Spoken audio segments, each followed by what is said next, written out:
இன்னைக்கு இருக்கிற அஜித் என்னவோ அதை அவர் அன்னைக்கு சொல்லிட்டார்.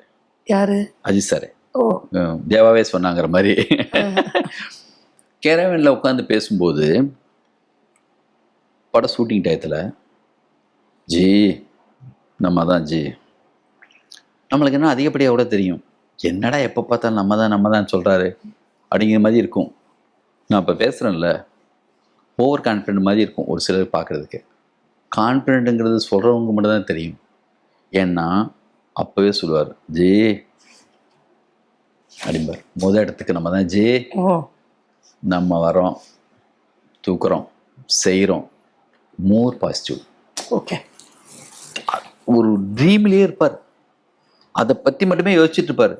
அது ஒரு பெரிய ஒரு வைப்ரேஷன் மாதிரி அவருக்கு வந்து என்னென்னா, நம்ம இந்த இடத்துக்கு வந்து சேருவோம், நமக்கான இடம் இருக்குன்னு. அவர்கிட்ட இருக்கிற வாய்ஸ், அந்த லுக்கு நம்ப மாட்டீங்க. நான் அப்போவே சொல்லியிருக்கேன், நீ எம்ஜிஆர் மாதிரின்னு சொல்லுவேன்.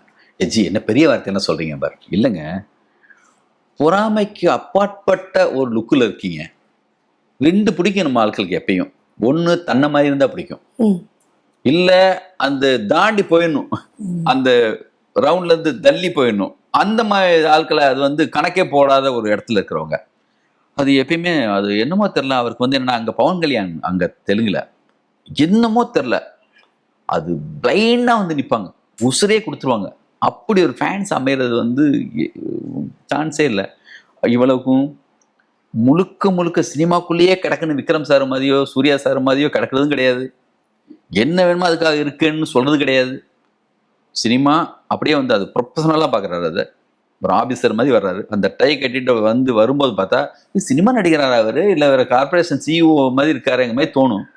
ஆனால் அந்த வேலையில் இருக்கும்போது அதில் மட்டுமே இருப்பார். டப்பிங்கில் 18 தடவை 20 தடவை 50 தடவை பேச சொன்னாலும் பேசுவார். ஒரு சீனை எடுத்து சீனை திருப்பி எடுத்தா கூட கேன்னு கேட்க மாட்டார். ஓகே, அவர் ஏதோ கேட்குறாரு எடுக்கிறாரு, அப்படி ஒப்படைச்சிடுவார். இப்போ கார் ரேஸ் போனாலும் அப்படிதான் பாருங்க. எப்படி ஒரு ஓப்பனிங், இன்னைக்கு ஒரு படம் ரிலீஸ் ஆயிருக்கு, அப்படி ஒரு ஓப்பனிங் எந்த ஹீரோவுக்கு இருக்கும்? அது அவர் என்ன நினைச்சாரோ அந்த இடத்துக்கு அடைஞ்சிட்டாரு. அது அவருக்கு எப்பயுமே இருக்கும். இந்த எல்லா ஹீரோஸ் பற்றி சொல்லும்போது அஜித் சார் நான் மிஸ் பண்ணிட்டேன். என் டச்சில் இல்லை அஜித் சார், என் கூட நிறைய பெருசாக டச்சில் இல்லை. எப்பயாவது ஏர்போர்ட்லேயோ வேற ஏதாவது ஷூட்டிங் ஸ்பாட்டுக்கு நான் போகிறப்போ அவர் ஷூட்டிங்கில் இருந்தார்னா சத்தியமாக சார் நம்ப மாட்டீங்க, ஸோ யாரையா கூப்பிடுவார், லிங்கு சாமி பற்றி சொன்னானா நீங்கள் சொல்லுங்கள், அவர் மாதிரி நடந்து காட்டினானா, அவர் எப்படி கை வச்சிருப்பாருன்னு சொன்னானா இல்லையா சொல்லுங்க அப்படின்னு சொல்லுவார். நம்ம இல்லாட்டினாலும் நம்மளை பற்றியான ஒரு நினப்பு அவங்களுக்கு இருக்குங்கிறது நமக்கு தெரியும்.